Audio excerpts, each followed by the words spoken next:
करो. Okay. So today is actually very interesting. You'll find the topic very interesting. I'm glad Tony Bhaiya could join us because I was thinking I was going to miss you, Tony Bhaiya, for what we are going Oh, to talk about today. yeah. But anyway, before we get to that, I want to make sure we are because काफी देर हो गई है ना, we've not met for a while. So let's see whether we remember what the main points have been so far. So first chapter of the Gita and the first 10 verses of chapter 2. Chapter 1 plus the first 10 verses of chapter 2 are all about Arjun expressing his grief. In fact, the first chapter is called Arjuna Vishada Yoga. That means his Arjun's sorrow, the story of Arjun's sorrow. And similarly, in the first 10 verses of the second chapter. So he is basically saying, मैं कहाँ धर्म circle में फंस गया मैं क्या करूं you know like should I fight the war, should I not fight the war, should I kill all the people who I love, should I not, what should I do? ठीक है. So Krishna Bhagwan listened to everything. And then chapter 2, verse 11. That is the first time he spoke in between thoda bota, but he first time he started his teaching. So Billu, do you try to remember what was the first thing that he said to Arjun when he first started speaking? Try to remember. What was it? I don't remember anything. कोई गल नहीं. Kiki, do you remember? I noticed I never picked on Kiki yet. I think he said, you profess to be a jnani, but you are grieving for who doesn't need to be grieved for. Right. So he said, you are there. Basically, his message was that a jnani does not grieve, but it's not grieving as such. The term he used is called anushocanti. So shoch means to grieve, to have sorrow. So shochanti means people are grieving. That is, they shochanti, matlab they are grieving. But when you add anu in front of shoch, that means grieving again and again and again, like intense grief. Like if you have just grief and it comes and goes, it's fine. Emotions come and they go. That's perfectly fine, perfectly normal.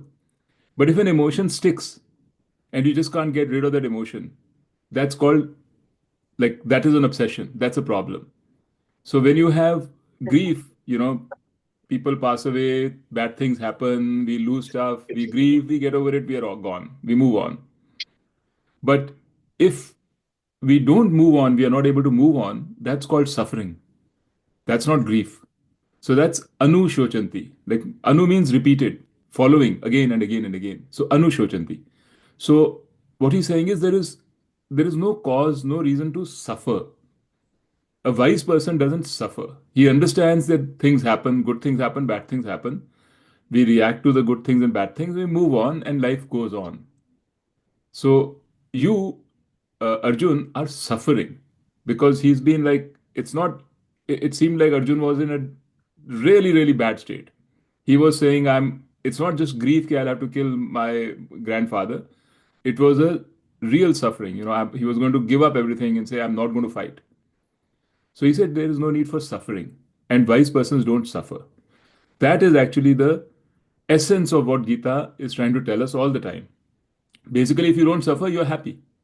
So your nature is happiness.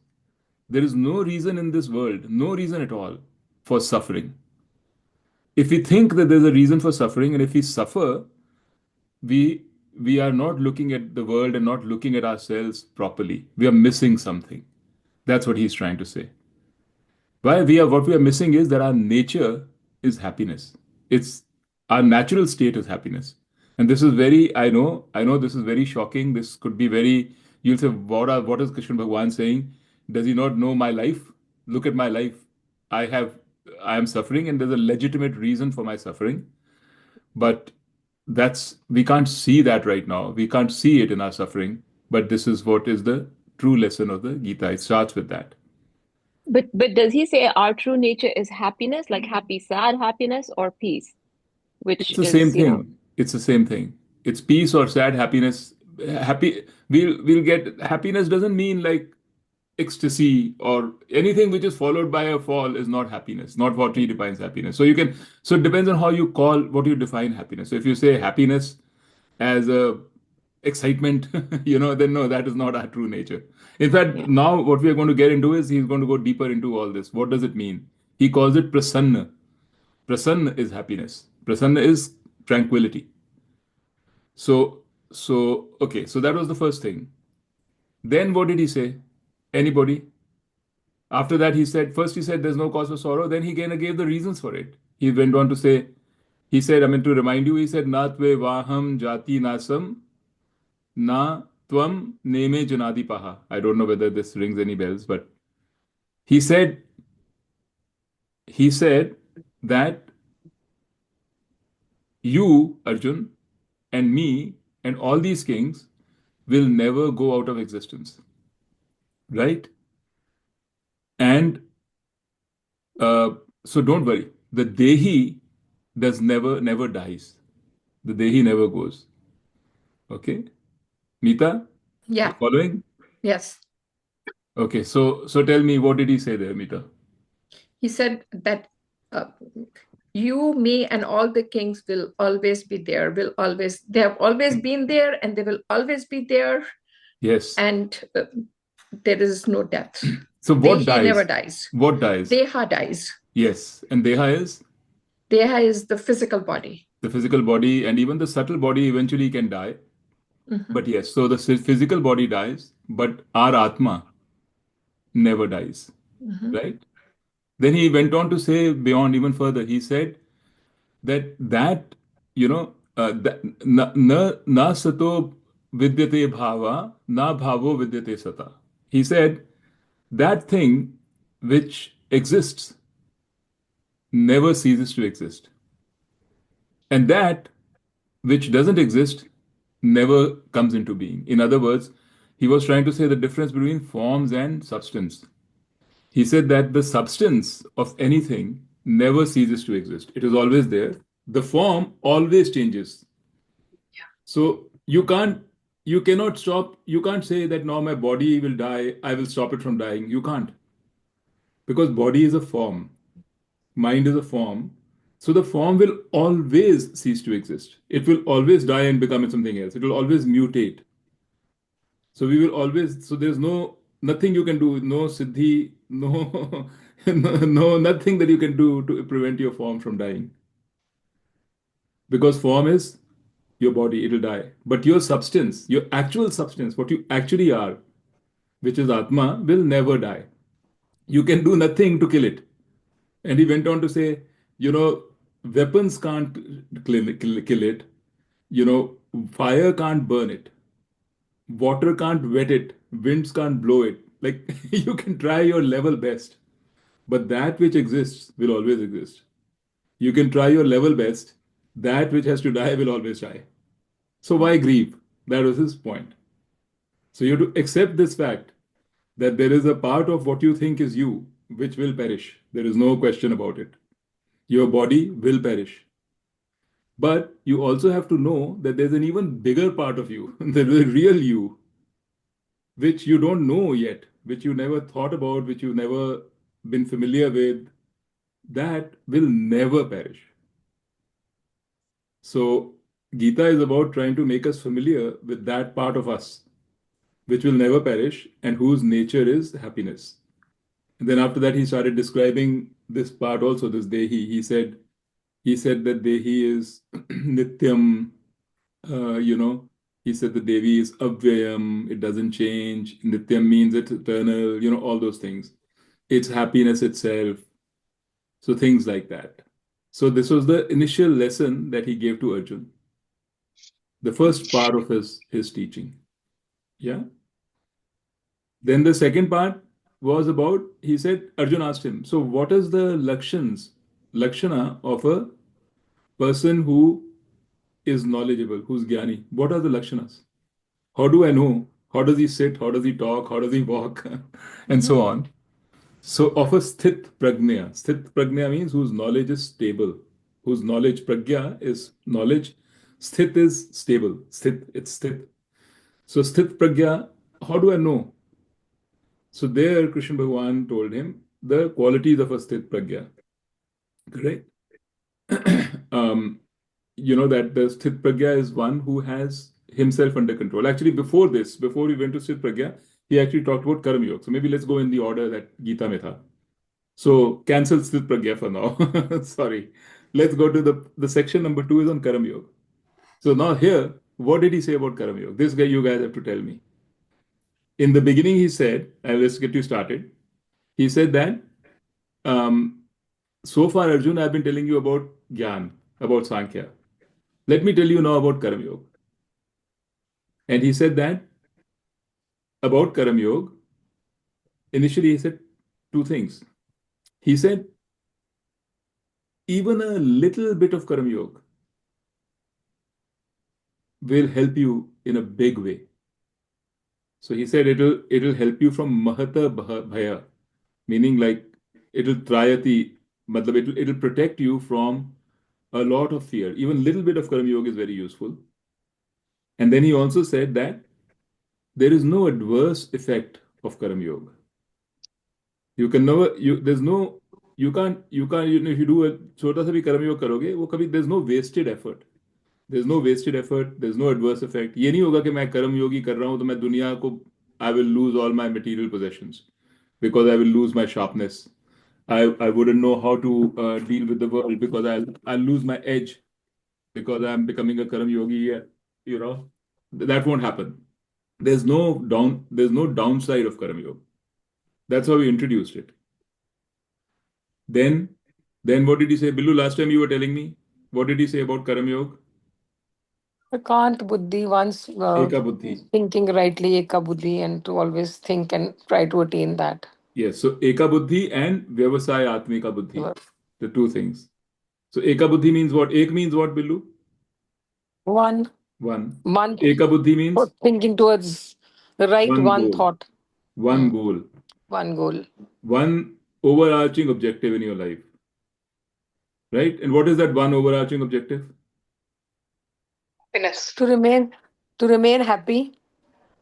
Yes. How? To not have the ups and downs affect you. To remain shant in all kind of circumstances. Yes. So the ek goal is to have discipline and control of the mind, remain shant. And why? So that... Is that part of Karam? Is that part of Karam Yoga? I thought Karam Yoga was to do what you have to do without expectations. Correct. But the goal, he starts with the goal of Karam Yoga. Mm-hmm. The goal is eka and the overarching like how you need to be, and then he tells you the mechanics of Karam Yoga. Okay. So what you're talking about are the mechanics, right? Okay. Mm-hmm. Like what should I do to be a Karam Yogi? So on a day-to-day basis, this is what you have to do. But before you do that on a day-to-day basis, you have to have a clear head. You have to have a clear goal. So a Karam Yogi, he's saying it's okay, just by it's very, if you don't know why, if you don't have a clear head and clear objective, it's very hard to do the tactics. So strategy and tactics. Mm-hmm. So strategy or vision is that we want to be, that I have a clear goal in my mind. A Karam Yogi has a clear goal. The goal of the Karam Yogi is self-knowledge. That is the goal of the Karam Yogi. And he knows that in order to get that self-knowledge, I have to have a mind which is stable. Mm-hmm. He understands that. So he knows that my first step, the thing that I have to do right now as a Karam Yogi, why am I doing Karam Yoga, is to get that stability of mind. And now today he will describe it even more. Right? Like I said, to develop tranquility, to develop prasannata. So that is the goal of the Karma Yogi. He knows this is what I'm achieving. What is the goal of a samsari?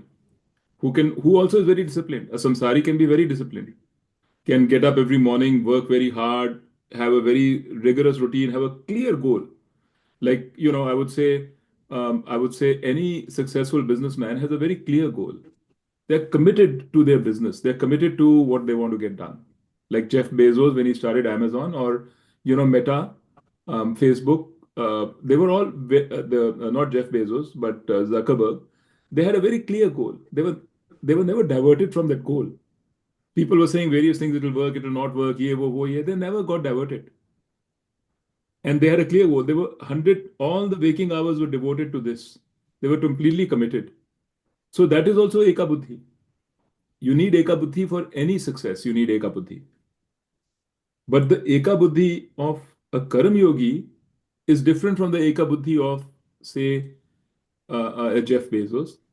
Everything else may be the same, but the objective, what makes you a Karam Yogi is the objective that my objective is not necessarily, my first objective is not to make money and gain success. My first objective, most important objective, is to have control and so control over myself, over my senses, over my mind, is to have a clarity of mind, is to have purity of mind. So this is not an ordinary thing. Most people are not going to do this.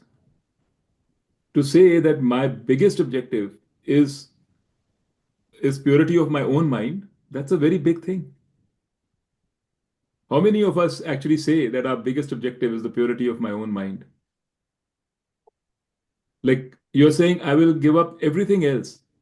Nothing is as important as my own purity, as my own control, as my own tranquility. This is the most important thing. I will not run after anything else. I will only run after getting myself to be a more pure, a more tranquil, a more peaceful person. We don't do that. It's not easy to be a Karam Yogi, right? So why don't we do that? Because we don't have that Vyavasayatmika Buddhi. Vyavasayatmika Buddhi means, that's the second thing he said. Vyavasayatmika Buddhi means a well-ascertained understanding. In our life, so far, we've not had that well-ascertained understanding. एक चीज आती है, हम वहां भाग जाते हैं. Then we see some other shiny object, then we run after that. Then we run after a third and fourth, thinking this will bring us happiness. Then we think this will bring us happiness. Then, okay, this brought us some happiness. Now I'll do that. That'll bring us. It's not a well-ascertained understanding. We are kind of, we are, we are going after impulses. We are going after temptations, things like that. So when you have a well-ascertained understanding, when you actually think about it, you sit down and say, okay, let me actually figure it out. In my life, have I learned, what lessons have I learned? Have I actually learned that money and success leaves me still wanting? Is that true? You might find it is true. Then why do I behave in ways which hurt me? Why do I react so much to people? Why do I get disappointed in people? Why do I have expectations which are never met? Why do all these things, why do they happen? You really think about it, we are all very smart people. We will come up with the conclusion that we are running after the wrong thing for our life. That sort of thinking, that framework, that understanding is called Vyavasayatmika Buddhi. So a Karam Yogi is a person who you say is a sorted out person. He's sorted out. He's together. In fact, Swamiji used that word. He said he's together. He understands and knows what is really important for his happiness. What is this life all about? He is not just running after stuff, not being influenced by this and then by that. So that is called a Vyavasayatmika Buddhi. When you have that Vyavasayatmika Buddhi, it is almost natural that you will develop the Eka Buddhi. You will begin to realize, okay, this is really what I'm after. And the more you think about it, the more you are in satsang, the more we talk about it, the more you read the Gita and other scriptures, the more you will be prompted to have Vyavasayatmika Buddhi and Eka Buddhi. And that Eka Buddhi so that is the first thing he said about Karam Yoga. So that's the starting point. When you have that, you are like 90% there because you'll find your way. After that, the tactics are, you'll find the tactic. Once you have strategic clarity, once you have vision clarity, then you'll find your way. But then he also gives you the way. He says, okay. Then he said, after all this, he said, in 2.47, he said, what are the three things he said in 2.47? You remember? He said, like, your right or your adhikar is to the actions, not to the result. Remember that? Madhu Didi, remember? Yes. So what did he say? What are the three things in that verse? I told you there are three things. Remember? No cheating. Try to remember. First was, what was the first thing? I just said it. That you do your duty as you're supposed to. The reward is not in your hands. Exactly. So अधिकार, आपका अधिकार जो है वो सिर्फ कर्म पे है. Your choice is only in the action. So that was the first thing. Then who has the adhikar? Like किसके हाथ में है ये results? God. ईश्वर के हाथ में है, right? So Ishwar, you can define Ishwar as whatever you want. But that is the second thing he said was, you are not the author of the results, but Ishwar is. You are only the author of the actions. And then he said the third thing, very important third caveat. He said, don't be attached to inaction. It doesn't mean that results आपके हाथ में नहीं है, so I'm just going to lie down on the sofa, be a couch potato and watch TV. That's not the idea. I'm going to say, hey, there's nothing in my hand. What the hell? I'm not responsible for anything. He says, no, that is also not Karam Yoga. A Karam Yogi is a very active guy or girl. They are working all the time. They are busy all the time because they are not attached to inaction. They are not lazy. They are attached to action. They are not attached to results, but they are attached to action. Okay. So by and large, if you see any Karam Yogi, whether it is Krishna Bhagwan or Swami Dayanand or any other guys, Swamijis that you see around you who are knowledgeable, you'll see that they are really hardworking people. They have done a lot in their life. They have achieved a lot. Swami Dayanand has set up institutions around the world. He has motivated so many people. They are really productive. So that is the third thing, right? And then we said two more things in Karam Yoga. One was Kaushalam and Samatvam, the second. So actually, first he said Samatvam. Samatvam means that the result of this Karam Yoga is Samatvam in the sense. Samatvam means you're sama in everything. There's sameness. Whether it is a momentary success or a momentary failure or a momentary sorrow or whatever, you don't lose your composure with every little thing that's happening. You stay calm. That's samatvam. You have the ability to tolerate ups and downs. And kaushalam means that you have the skill. You have the skill to know what is right, what is wrong, what should be done in a particular time. You have the discretion. See, when your mind is clear and you're not in the throes of emotion, only then can you really know what is the right thing to do. Then you can actually judge, okay, this is the right thing to do.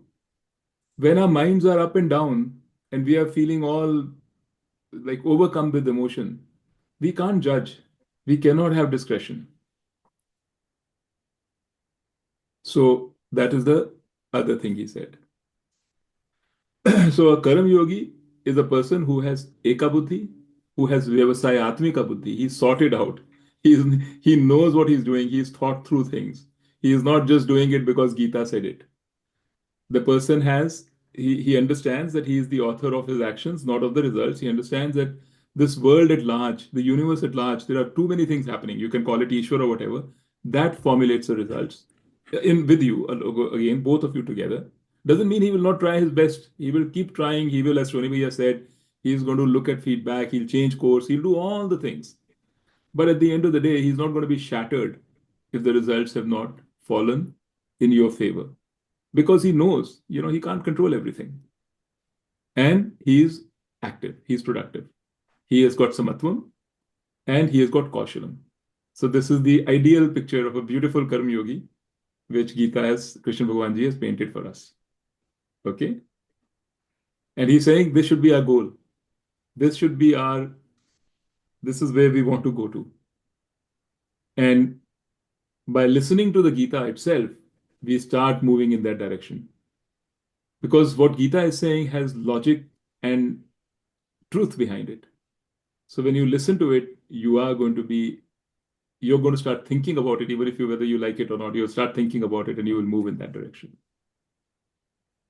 Okay, then he said about the third part, which was, what are the lakshanas of a sthit prajna? And these are the lakshanas of a sthit prajna. A person who has ability to control his or her mind, his or her senses, who doesn't get drawn into temptation. The mind, the intellect is always present, and the intellect is always um, ruling over emotions, meaning in the sense the intellect is always discerning, figuring out what's the right thing to do. And he also warned us, Krishna Bhagavan warned us, that even the best of us can get caught up in emotion. Emotion is very powerful. And he said, you can't just suppress emotion. You have to take emotion seriously, and you have to understand why the emotion is happening. You have to have a self-knowledge in order to truly overcome emotion. So all that he has said, and now we are on to today's topics. Okay? So far, so good? Yeah, very, very, very powerful, Nitu. I think one thing that I would like to elaborate a little bit, if I may, is as I see it, you become a better human being as you understand yourself and how you absorb externalities, and you become much more effective and much more desirable person to be with as you get better disciplined in this area. Yeah, I think so too. I agree with you. Yeah. And it is a worthy cause. It's a worthy cause to have. It is a lifelong pursuit. And just the pursuit itself is very satisfying. It may be easier to give when you get to that level of understanding. To give meaning? To give meaning to be a more giving person. Giving love, affection. Giving love, affection, support, encouragement, what have you. Yes. From a humanistic standpoint. Absolutely. Because otherwise we have our own needs predominate. Yeah. Right? So our expectations overcome our ability to give. Yeah. Our expectations come in our way, and whatever we give also, we'll give them for in a way with some expectation of return, because we have our needs. Yeah. So in Sanskrit, there's something called dan. Right? Dan means to give. And there's something called sampradan. Sampradan means to give. They have defined it in many, many ways. Sampradan means to give without expectation and to give wholeheartedly. That's called sampradan. So one of the features of a Karam Yogi is sampradan. Not because the Karam Yogi has nothing to lose. He loses nothing by giving to somebody else. There's nothing. It's not like it's a zero-sum game for him. कि मेरे पास नहीं है, दूसरे को दे दिया. It's not like money that you give to somebody and okay, now your money has been reduced by this much. It's not like that. Happiness from ourselves is infinite. So when you know you are the source of happiness, by sharing that or giving that knowledge or giving that giving somebody to something to somebody doesn't diminish that happiness. Okay. Anything else? Anybody else has any comments? Anything else you want to say? I think I also agree, and it reminds me of when I first started taking classes with Carol. There was not even like a donation, but there was nothing. You just go, and it's been the most transformative time for me with her. But all I did was get. There's nothing that I gave. All I did was just get. There was no talk of money. There's nothing like that. And yet it was the most consequential period of my life. Yeah. So Kiki, she does that as a profession? I mean, how does she? She's like a Swami. I mean, she's not like wearing orange robes, but it's the same idea, right? So if you go to a Swamiji's class, they don't, Hmm. it's not like that. But how would she have so much time as to do, not, I don't want to interfere with this, but No, so much time to do private kind of coaching with you all? It wasn't private when I started. It was just classes. But if I had questions, I could talk to her one-on-one. Whenever she had time, she would make time. It was a priority for her. Mm-hmm.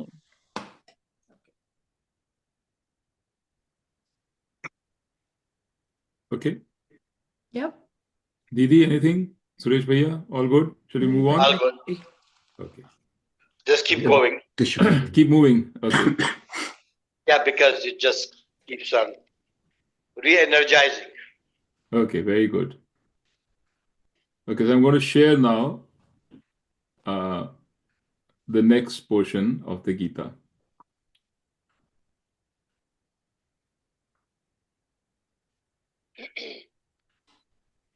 While you're sharing, the comment you made last time, which is that you have had to have lived in order to really understand and learn Gita. It is so true. You don't know your mistakes unless you have lived. You don't know how you react unless you have lived. All that really resonates with me. Absolutely. And if you whatever you have, to me, Tony Bhaiya, the most important thing is integrity. Yeah.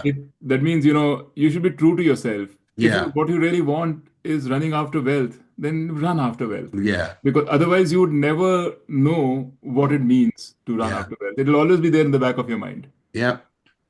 So, okay. So now we get to 262. So now he's talking about a very interesting process. Krishna Bhagavan goes into the detail of this process. So don't worry if you can't read it. I'm going to I prepared a separate slide for it too to explain it. So he says dhyayataha vishyan pumsaha. So that means for the person who is dwelling on vishyas means objects, material objects. For the person who is dwelling or meditating on dhyayata means meditating on material objects, sangaha teshu upajayate. That means with those things, sangaha upajayate. Attachment is born. So when you dwell upon something which is material, whatever you dwell upon, attachment will be born for that thing. Whatever you dwell upon. And we'll explain this more, but let me just go through these first two shlokas. Then he says sangat, that means from the sangha, from the attachment, sanjayate is born kamaha. Kamaha means desire. Desire. From the attachment is born desire. Kamat, from desire, krodha abhijayate. So from desire is born anger. Okay? Then he says, krodhat bhavati sammoha. So when from anger comes sammoha. Sammoha is delusion. Moha means delusion. Like confusion. Angry person is a confused person. He's lost his capacity to think. His wisdom is gone. Sammohat smriti vibhramaha. So from sammoha, from delusion, there is loss of memory. By memory here, he means memory of your wisdom. All the things that you remembered, all the wisdom that you accumulated, which is in your memory, is gone. Smriti brahmashat buddhi nashaha. So with the loss of this wisdom comes buddhi nasha. With the loss of memory comes loss of wisdom. Buddhi means wisdom. Buddhi nashat pranashyati. And when you have lost your access to your wisdom, you are destroyed. So Gita is sometimes uses very dramatic language, okay, just to put their point across. So pranashyati means utter destruction. Right? Okay, so it may not be like quite that dramatic, but really speaking in a way it is. If you're looking at it from a Karma Yogi's perspective, whose job is not to get destroyed, who wants to put himself together, he's destroyed, right? So these are so this is what he said.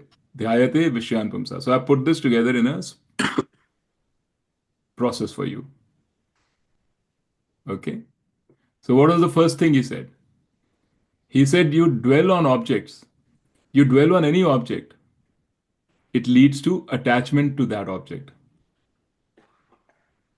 You are attached to that object again and again, you're thinking about it, that leads to desire for that object. If your desire is met, it's fine. But very often desires are not met. When desire is not met, that leads to anger at the person who is not, who's coming in your way of desire. Anger leads to delusion, meaning a lack of clarity. You're confused. Things don't appear the way that they are. Your objectivity is gone. The opposite of delusion is objectivity, knowing things for what they are. Delusion leads to loss of memory. Loss of memory leads to loss of wisdom, and loss of wisdom leads to destruction. This cycle happens.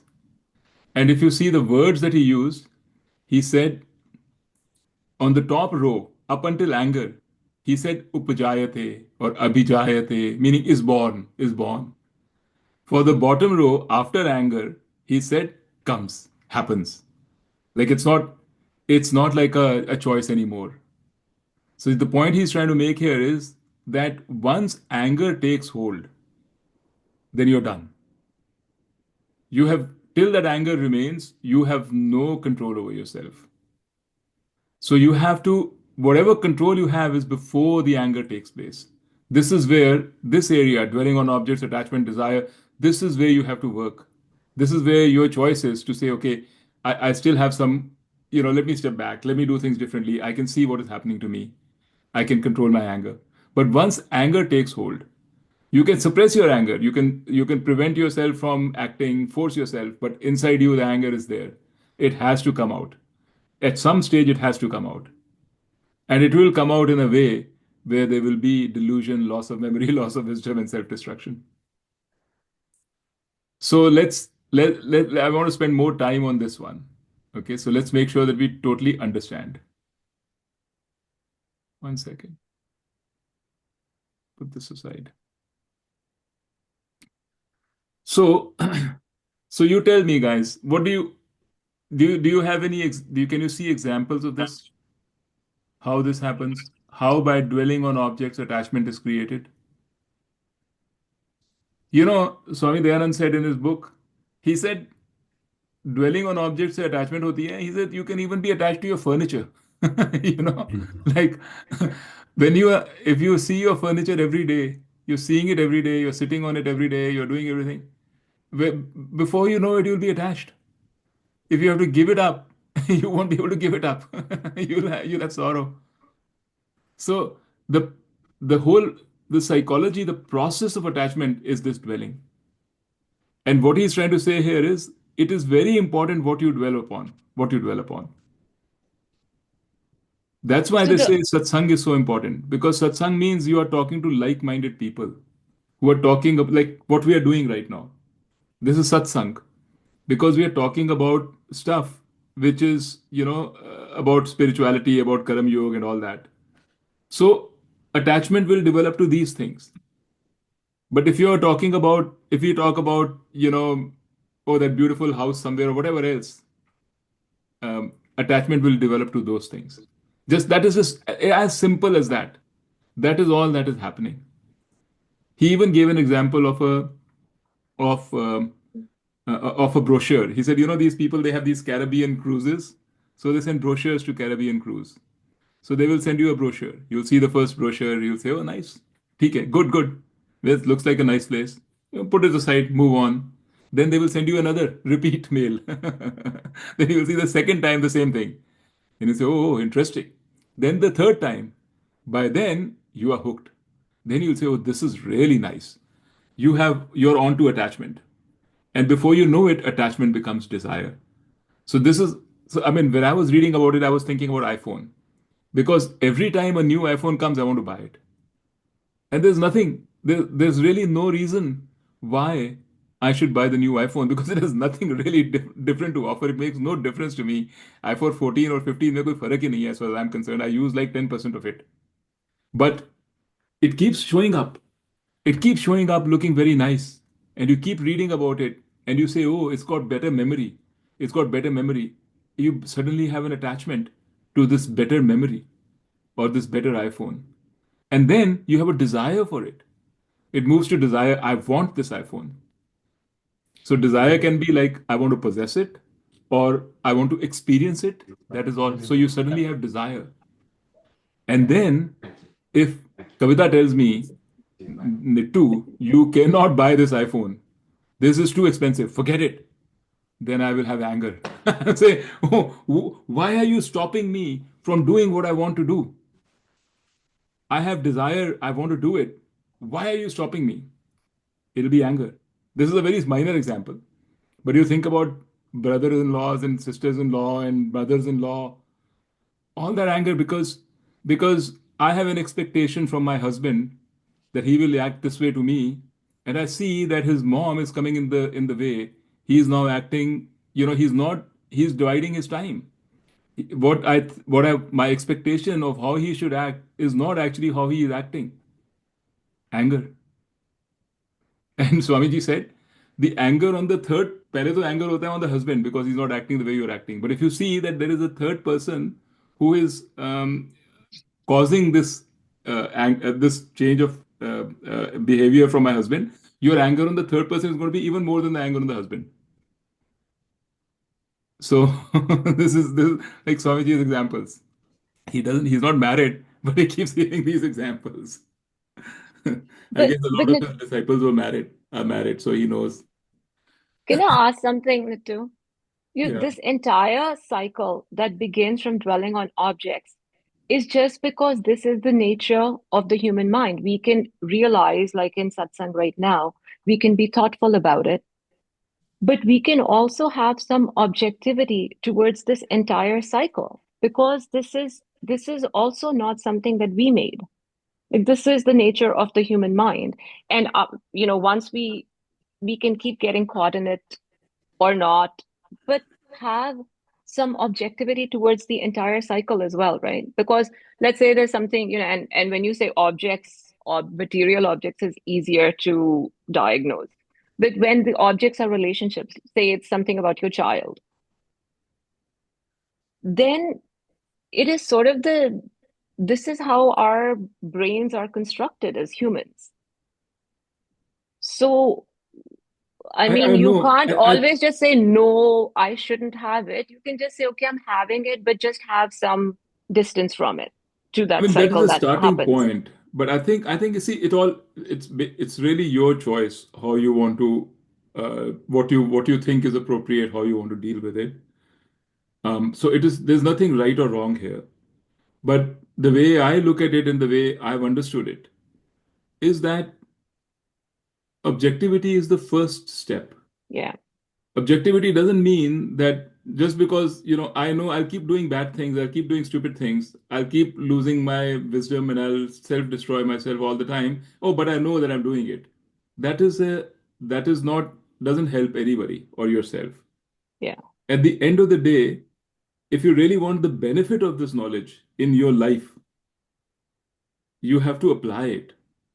In other words, there is a little bit of willpower, there's a little bit of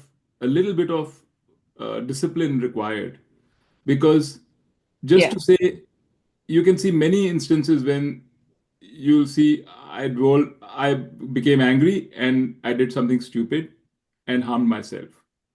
No, Yeah. I'm fine because I know it. I understand it. That person doesn't even know it. Yes, you are better than the person who doesn't know it. But your objective, at least for me, my objective is not to get to that anger. So it's a little bit more than just objectivity. That's what Karam Yoga is trying to say. Because there is no Yes. reason for anger. Like knowing that this is the cycle is not a good answer, because this is not actually our cycle. This is a cycle of ignorance. The cycle of a person who doesn't understand. Why do we have desire in the first place? We have desire not only because we are dwelling on objects. Why do we dwell on objects? Because we don't have self-knowledge. Because um, we dwell on objects because we think those objects are going to give us happiness. If I see a new phone and I keep dwelling on it, It's because I think having that phone is going to give me happiness. That first point itself is the point of a person who doesn't have self-knowledge. A person who has self-knowledge knows where the happiness comes from. So I know you, because this particular point you've been going back and forth around it at various times, but that's just my perspective on it, or my understanding of it. But you have to do what is right for you, what you're capable of doing, what you think, you know, works for you at this point in time. We all have to start from wherever, like we have to tend our own, we are given our backyards, our garden, we have to tend our own garden. Yeah, Right? I get it. So, I think I was just saying that Krishan ji is sounding so absolutist about something that he has created, that Ishwar has created himself. He's Ishwar being has so created. absolutist about don't do this, but wait, I am the one who made you like this. But wait, I have a comment here. Ishwar is the one who made you like this, but Ishwar is also the one who's Give you giving you the discernment. knowledge. Yeah. And Ishwar is the one so it's not just that. Everything is Ishwar. The ignorant you is Ishwar, and the wise you is also Ishwar. The thing about desires is, how I see it is, it's okay to have a desire, but then you can say to yourself, do I really need it? Do I really want it? Yes. If I really want it and I can't get it, then the anger will set in. But if I say to myself, do I really want it, but I can't get it, but that's okay. Yes. Then the anger doesn't set in. So absolutely. That's I think comes in. that is exactly what Swami Dayanand said. There's a difference between desire and preference. What you described is a preference, meaning we all have preferences. We all want different things. Yeah. But we all know that we can't get everything we want. And so there's nothing wrong with the desire. Nothing wrong in it. Not at all. Desire is okay so long as you can figure out objectively here. Okay, do I really want it? Okay, I want it. I can get it. Okay, fine. Do I really want it, but I can't get it? It's okay. There's no need to be angry about it. Not only that, do I really want it? Can I get it? And do I really want it? What am I going to get from it? What is my expectation from it? Am I actually going to get happiness from it? Or am I just going to get a momentary, like a little thing from it? If you think that I'm going to get real happiness from it, there's something wrong in that thinking. That I can't live without it. I have to get it to be happy. But that's when it will generate anger. Yes, that is when it becomes what he calls desire here. It's a technical term, desire, kama. There's a difference between desire and preference. Right. Preference is, आ गया तो बहुत अच्छा है, नहीं आया तो कोई बात नहीं. It's a preference. When you say desire, it means if I don't get it, I will be unhappy. Yeah. If I get it, I will be happy. That is what is meant by desire. So in common language, that is not how you might say. You might say a desire in common language can be a very little desire. थोड़ा सा desire है, आ गया, वो भी desire है. But in Vedanta, we just call that preference. Because we have to distinguish between that desire, which is compelling, which you feel without which I cannot live. Like if I say I have to go to India, I want to live in India. It's a big desire for me. I am dwelling on objects. I'm constantly dwelling on India because my friends are there. Everything I have there, all this learning that I'm doing is all there. All this knowledge, Vedanta, is all in India. So I'm constantly dwelling about India. So I have a desire for India. But so I think if I think unless I go to India, I will not be happy. That is a desire. But if I say at every opportunity I get, I'd like to go to India, but that's okay. I understand. I have my family here. I have all this going on. I can't move to India. That's a preference. So Didi, you're absolutely right. The point is to understand the difference between preference and desire. There's nothing wrong in preferences. In fact, that is the way we live our life. We cannot live life without preferences. Wouldn't you refer to that as discipline of the mind? Is that what you're referring to? That you have to discipline yourself not to get to anger. So this is actually, thank you for that question. That is a really good question because it comes to the heart of Gita. Gita says two things. Gita says that ultimately when you are a jnani, it is not a question of discipline. It's a question of knowledge.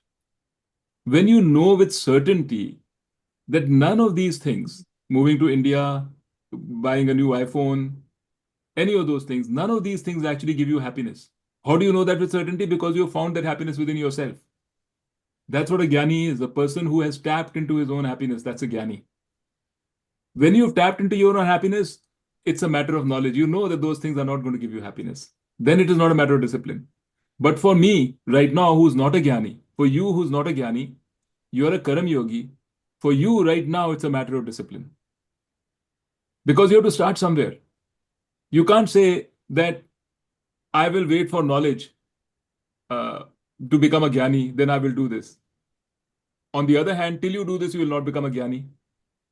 So you're in the catch-22. You can't just sit on here and say, मैं वही करता रहूंगा जो I will make no change in my behavior. I will continue to live my life I've been leading. I will continue to get angry at everything. I'll continue to chase pleasures and desires. But I will also read Gita. So by reading Gita, I'll become a jnani. Once I become jnani, I'll give up everything. That is not going to work. That doesn't happen. To become a jnani, you have to control yourself. You know, karam yogi, you have to start bringing discipline into your life. But in order to get full control, complete spontaneous control, you have to be a jnani. So how do you break this conundrum? By adopting Karam Yoga. So start with discipline. Little discipline. Start by forcing yourself to think. By saying, is this right?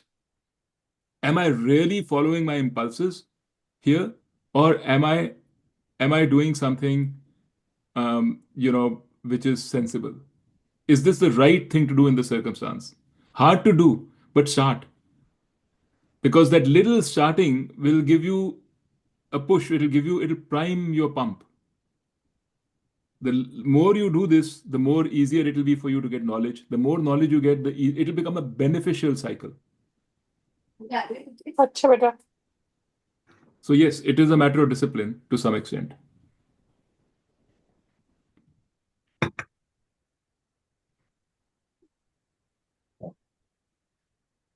And he's saying, which are the areas where you can have discipline? In the first three chevrons here. Dwelling on objects, attachment, desire. Up until this, you can have discipline. You have a desire, still have a choice. I have a desire. Is this desire really right? Am I being fooled? Is this thing really going to give me happiness? Is this the right thing to do given every circumstance? You can help yourself. You can still control. Attachment, you can control. Dwelling on objects, you can definitely control. Where are you going to spend your time? What are you going to spend your time on? Up until here, you can control. Once anger sets in, it's over. Once anger sets in, you go to the second line. And the second line is not, he has changed the verb. Instead of saying, is born out of this, instead of saying, abhi jayate, right? He is saying, bhavati, it becomes. It's like, no longer in your hands. So that's his point. And, this delusion, loss of memory, Swamiji he goes long into this. He says this loss of memory, like we've all grown up. We've learned so much in our life. Kitni baatein seekhi hain. Kitne experience, we've learned from experience. We've learned from things like Gita. We've learned from our parents, the values we've learned from our parents. We've learned through education. We know so much. It's all there in our memory. Anger has the ability to wipe off that memory completely. You have no access to that memory. When you have no access to that memory, you have no access to your wisdom. Everything that you've learned goes out of the window in that moment. And then what happens? You act without wisdom. He literally says it, you act like an animal. You're acting on impulse. You're acting on, just like an animal will act. There is no, you're impulsive. And you've lost for that moment, for the time, you've destroyed yourself. You've destroyed yourself as a Karam Yogi.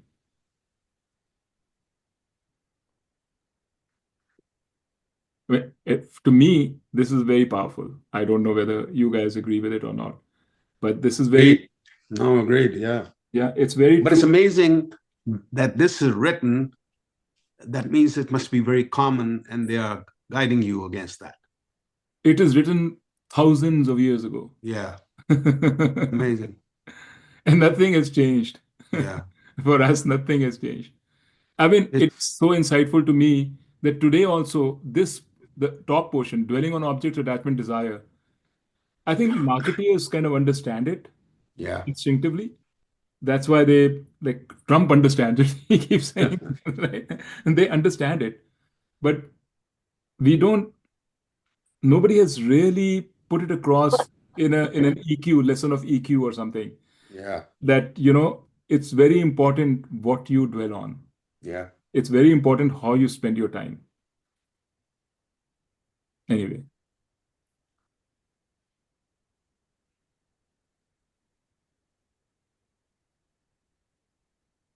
But Nitu, we are all human beings. We are all, I mean, how can you live in this world and not dwell on objects? It's very difficult. I mean, what percentage of people can do that? I don't know. But you don't have to do it one or nothing. It doesn't have to be like, it doesn't mean that it's either this or that, either So extreme. there has to be middle ground, right? I mean, it's like, Yeah. this is tough to follow. Just Well, don't dwell on objects. I think, like I said, he makes it very dramatic. Yeah. He makes it very sort of like, this is all you have to do. I think if you just look at this, then that is what you will get. That, okay, he's saying never dwell on objects. I don't think he's saying that. He's trying to educate you to say how this happens, The connection. and he's saying be mindful in the first three steps. In dwelling on objects, attachment, desire, the first three steps, be mindful. So if you're dwelling on desires, that is dwelling on objects, that is fine. You develop attachment, that is fine. You develop a desire, that is fine. But be mindful here that don't go from desire to anger. When you're going from desire to anger, you have to catch yourself before you get angry. But you were saying it leads to that. No, So no. how do you interrupt No. that cycle over there? Up until this point, you can interrupt. The top line you can interrupt. That is why he uses the word abhijayate, Yeah. is born out of this. The niche wali line you cannot interrupt. That's what he's saying. The niche wali line is you become. It's like the moment you have anger, from anger to self-destruction is like this. It's not like you have you won't even remember the process. There is no process even. It's like instantaneous. Once anger is there, it will not rest till it is let out. Yeah. Right? So the top part you can. This is what Karam Yogis do. Karam Yogis are like you and me, human beings. They also know that, why are you doing Karam Yoga? You're doing Karam Yoga, we are all doing Karam Yoga because we have these raga dveshas, these desires, these tendencies, these ups and downs, which we have to control over. That is why Karam Yoga is done. Otherwise, there was no need for Karam Yoga. If we only were like completely calm and everything, totally in control, sorted out, we don't need Karam Yoga. तब कर्म योग की जरूरत ही नहीं है. Karam Yoga has been designed for people like us who feel trapped by this world. Trapped meaning not I don't mean in a bad way. I mean trapped by the objects of this world. Right? So what do you have to do in order to control? You have to be a Karam Yogi to control between dwelling on objects, attachment, desire. To control your desires, you have to be a Karam Yogi. You have to have Eka Buddhi. You have to have Vyavasai Atmika Buddhi. You have to do the things that you have to do for Karam Yoga. Those three things, focus on actions. Understand that the results are not in your head, right? All those things. Do the right thing. You start doing these things. Don't worry about results. Don't think whether by doing it can I succeed or not. Will this happen or not? Don't think like that. You don't have control anyway on that, right? You know that you don't have control on results. What you have control on is action. If you actually believe, if you really believe that by having a little bit more control over your mind. You will lead to a more tranquil life if you think so, genuinely think so, then start the process. If you don't think so, if you don't agree, you say, maybe I don't think so. I'm happy the way I am. I'm happy chasing things. If that is the state you're in, then don't do this. Then don't even start. Because there'll be no point. You don't have to, at the end of the day, you have to follow, like I said, integrity. You have to follow what you really think, what you really believe. ये जरूरी नहीं है कि everybody has to follow Gita. Everybody has to do what Bhagwan Krishna is saying. बिल्कुल जरूरी नहीं है. You can do a little of this and a little of that, and then hopefully drift towards doing more of. Yeah, it's just that is not ekabuddhi. Just remember that. You can do whatever you want, whatever feels right to you. Maybe what you can do is do some vyavasayatmika thinking. Maybe you can actually, at some stage, and I'm sure we all will, at some stage, be honest. Is this like the way life is for me? Is this fine? In which case it is fine. Be honest. If you think you want to change something, then maybe change. But Netu, do you have to change the way you are living to be able to practice this? Okay, you answer that question to me. What did we know about Karam Yoga? Do we have to go to the Himalayas? No. What, do we have to change anything? Do we have to change our profession? No, but to practice all this the way you are saying, I think you have, it's difficult. Where is the change? Is the change in your environment or is the change within you? No, because the environment is the same.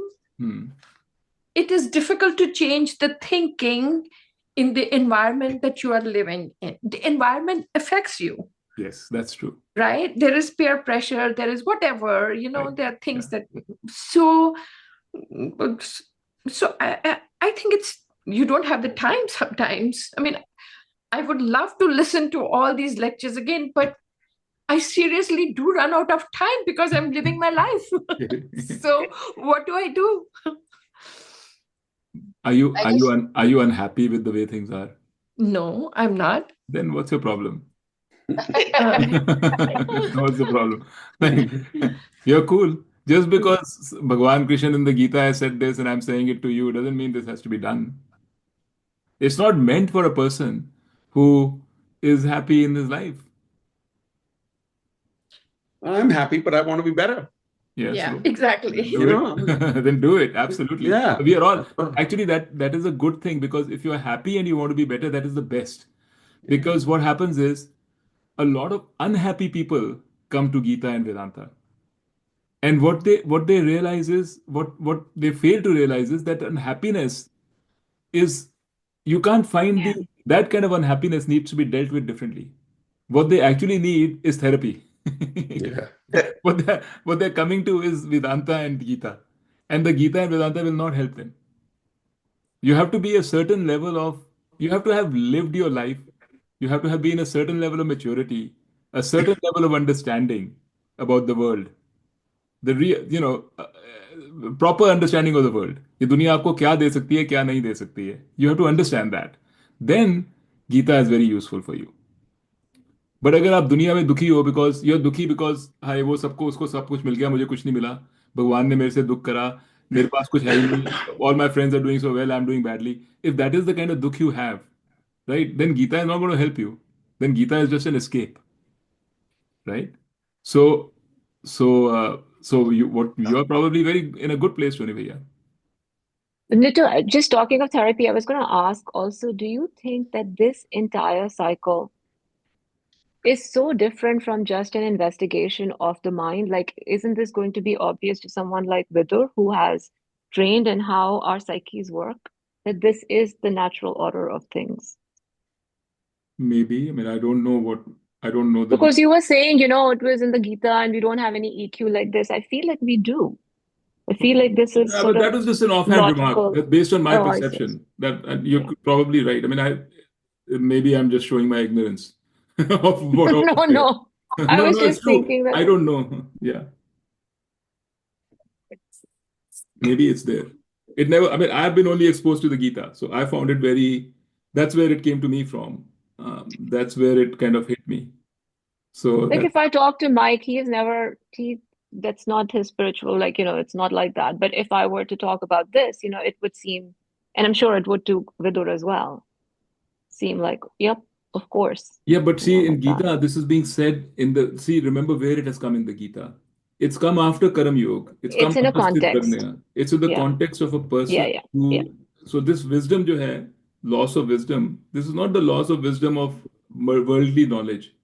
This is the loss of wisdom of self-knowledge. A person who thinks that he understands myself, who thinks that a person who knows like a little bit of a jnani, one who's been reading the Gita, even that person, when he dwells on objects, he loses his wisdom of self-knowledge. The self-knowledge is not going to help you. It's to kind of answer your question, which you had earlier said, that isn't this just being objective? Your self-knowledge should lead you away from anger. But the self-knowledge also doesn't help you with anger if you keep dwelling on objects, if it's not sthir. So it's in the context of that he's Yeah. saying that even a person who has self-knowledge will lose his knowledge, loss of wisdom, if that person is not careful, if the person is constantly dwelling on objects and so on and so forth. Of course, you can also apply it to a person without self-knowledge. You can say, in that case, this wisdom could be just wisdom of the world. But that's not as powerful because that person will say, why should I not dwell on objects? If I don't dwell on objects, what else should I dwell on? Actually, sorry, I should have told you this. So the way Swami Dayanand said is, you have to dwell on something. Yeah. If you don't dwell on objects, what will you dwell on? So he says a person who has some knowledge should dwell on Atma, on Brahman. Dwell on yourself. Dwell on the teachings of Gita. Those are the two options for you. Because the mind has to dwell on something. So if you don't know anything else other than these objects, then all you'll dwell on is an object. If not one object, then another object. But you have to dwell on yourself. All the teachings of Gita. Gita. You being Atma, you being Brahman, that's what you dwell on. Okay, so I'll just take one more and then because we're running out of time. So, iske baad jo hai na, the third one, he talks about the other person now, the person who's not in this trap.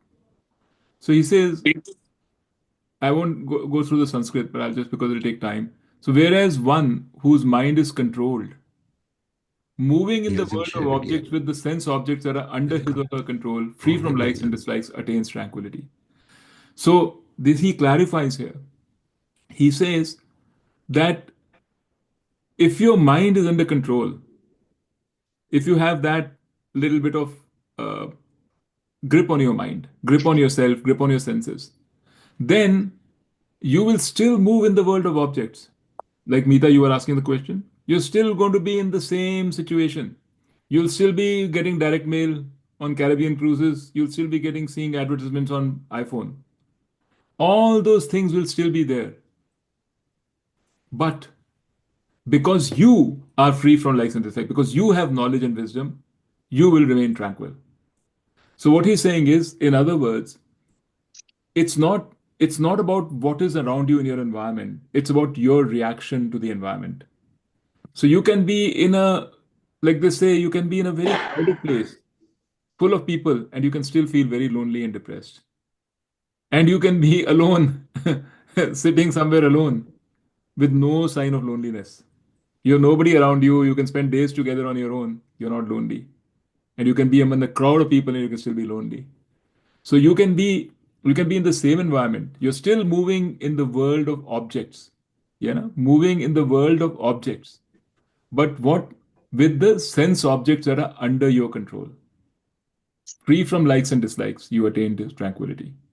Whereas one whose mind is controlled. So he's describing this. He's saying here, vidheya atma. Right. The word he uses is vidheya atma. Isme dekho, the second half of this is vidheya atma. You can see it here.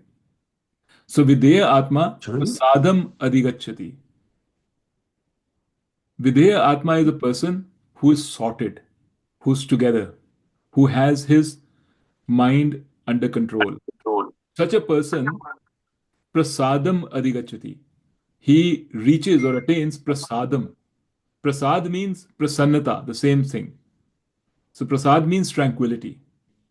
So Gita calls it prasad, calls it prasannata, prasanna. It's the same thing. You get that tranquility. And this tranquility is not got from worldly objects. It's got from within yourself. And I was thinking about it when I was reading it. I was thinking in our own life, we've got examples. You look at Sarla Masi, to me, she seemed so tranquil, by and large. She had moments.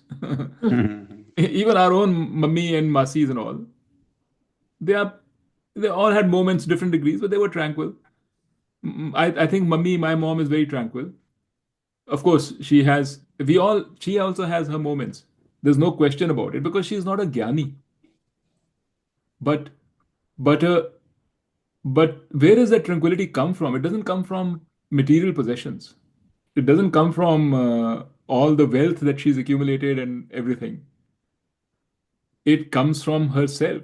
And the more that people are thinking about and talking about themselves and spirituality and their nature, whichever way suits you. For Sallamasi, maybe it was bhakti. For you, it may be something different. The more that you're involved in introspection about yourself, the more tranquil you are. It's just you look around you. That is, you'll find that it's actually true. You wouldn't see a lot of your rich friends as you wouldn't define them as necessarily tranquil. Nothing against riches. Rich is good, but success, material success, doesn't bring tranquility. And a tranquil person, again, he goes on to say, prasade sarva dukkhanam hani hi upajayate. So when a person is tranquil, all the dukkhas are are destroyed. Hani means destroy. So all the dukkha are destroyed when a person is tranquil. Prasanna chetasaha, like a person who is tranquil, whose mind is tranquil. Chetas is mind. So jiska mind is tranquil, he ashu, jaldi hi, buddhi parya pari avatishtate. So very quickly, a tranquil person will absorb this knowledge, this wisdom very quickly. This wisdom of yourself, this wisdom of Gita, you'll absorb very quickly. Within moments, you'll absorb it and you will be sthit in it. Paritishtate is a extremely solid. Tishta means, sthit. You're settled. So a person who has a tranquil mind, his knowledge is very quickly totally settled. He gets it. So nasti buddhihi ayuktasya na cha ayuktasya bhavana. So when you are ayuktasya, when you are not together, when you are running around, when you are like always at the mercy uh, of your feelings and emotions, nasti, there is no buddhi. Nasti buddhi. There is no buddhi. There is no wisdom. You can't get wisdom in that state. Na cha ayuktasya bhavana. Nor even when a person who is not together can meditate, can contemplate. Bhavana is meditation, contemplation. Na cha abhavayatah shantihi. A person who cannot contemplate can never be shanti, can never be at peace. If you can't sit with yourself, there are many people who can't sit with themselves. They have to do something. If they sit with something, they get uncomfortable. I have to do something, I have to do something. There's no shanti if you can't sit with yourself. Ashantasya kutah sukham. So when you don't have shanti, where is the sukham? Where is the happiness? Where is peace? You need shanti for peace. For shanti, you have to be able to sit with yourself. For that, you have to be together. You have to know yourself. You have to kind of, you have vyavasaya atmika buddhi. You have to think about this. Okay, what is it I'm after? Am I having meaning in my life? Am I going after the things which really matter? Am I doing the things that really matter? It's all it's all there. We can ignore it. We can not think about it and do other things. But then we won't be able to sit with ourselves. Because when we sit, those thoughts will come. And then we wouldn't know what to do with them. And then he finally says, Indriya nama hi charatam So when you have charatam indriyanam, for those indriyas, for those sense objects which are roaming around all the time, he means indeed. Indeed, those for those sense items which are roaming around all the time, yan manaha anuvidhiyate. So where that for that mind anuvidhiyate, that mind cannot think, cannot contemplate. Tadasya harati pragyam. For that person, for that mind, the knowledge is harati. Harati means kidnapped. Knowledge is taken away.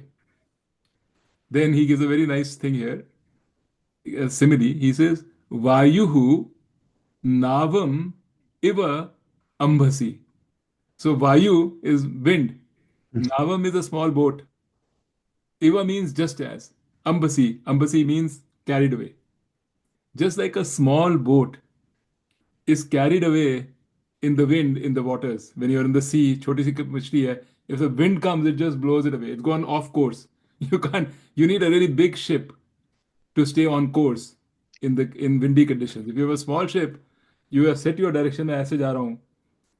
The wind comes, it will just blow you away from that direction. So just like the wind will blow away a small ship, similarly, a person who has no control over himself or herself, no control over indriya, no control over the mind, will get blown away by the world and will lose his ekabuddhi, will lose his lose where the person is wanting to go. Okay? Good stuff, isn't it? Oh my God, powerful.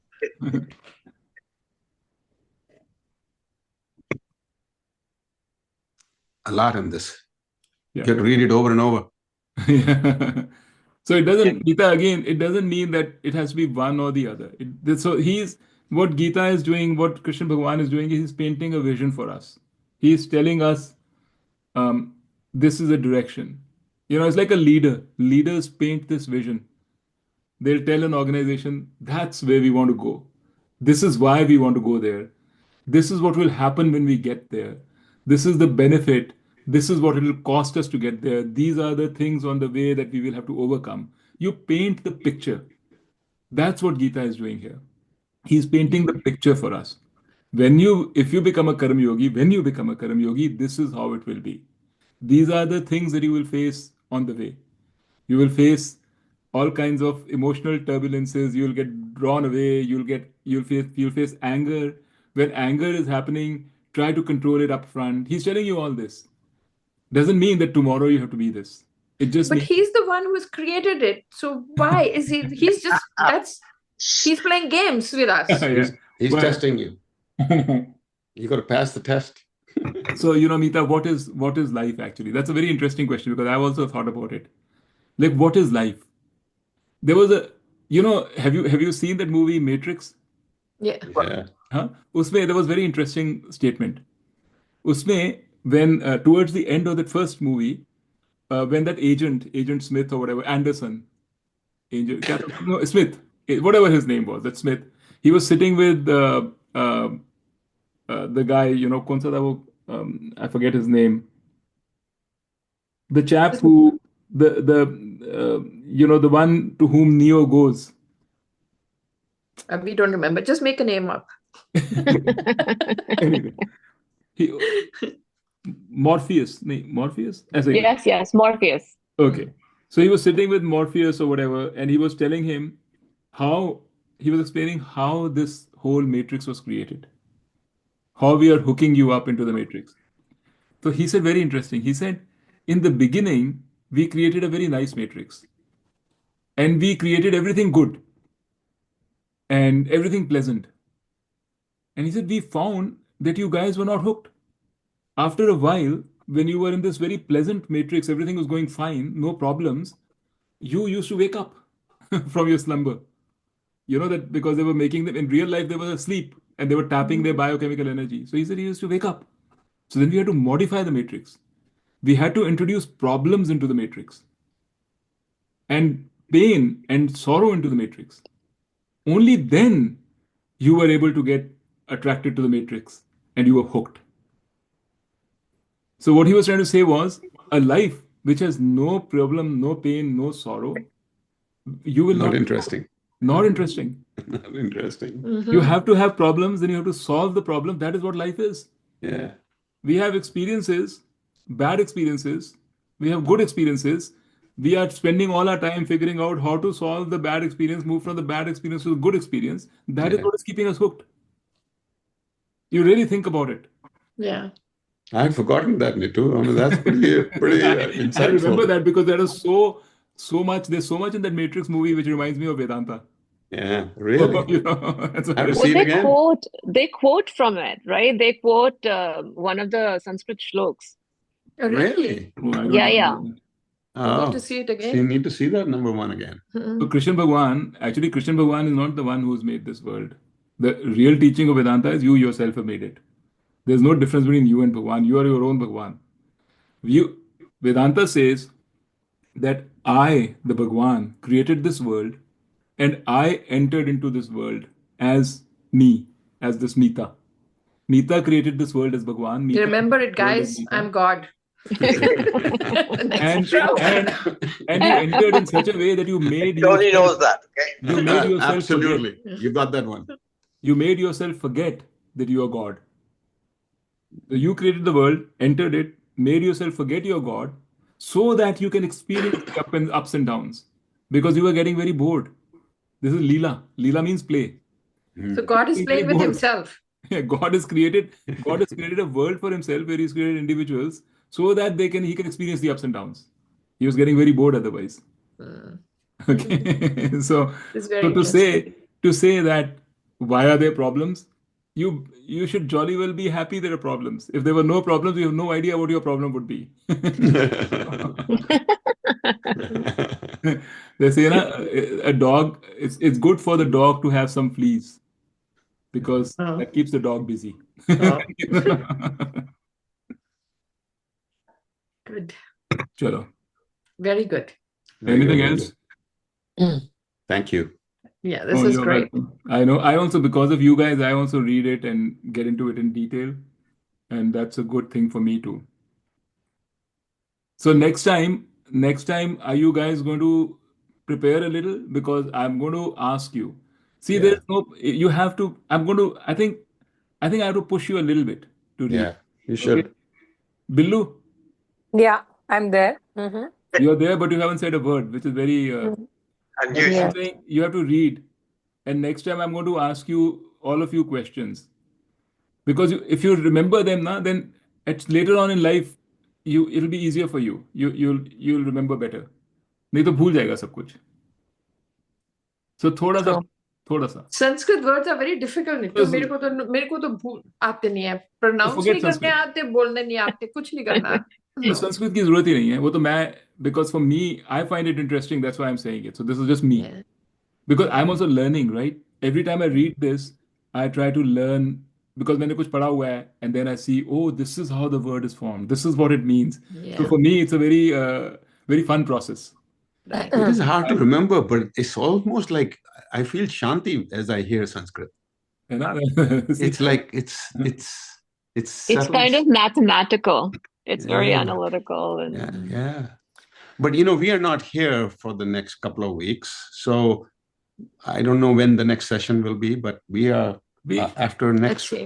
Okay, I'm going We to don't shut come- the thing off, and then let's talk Yeah. about a few things. The 29th, 5th.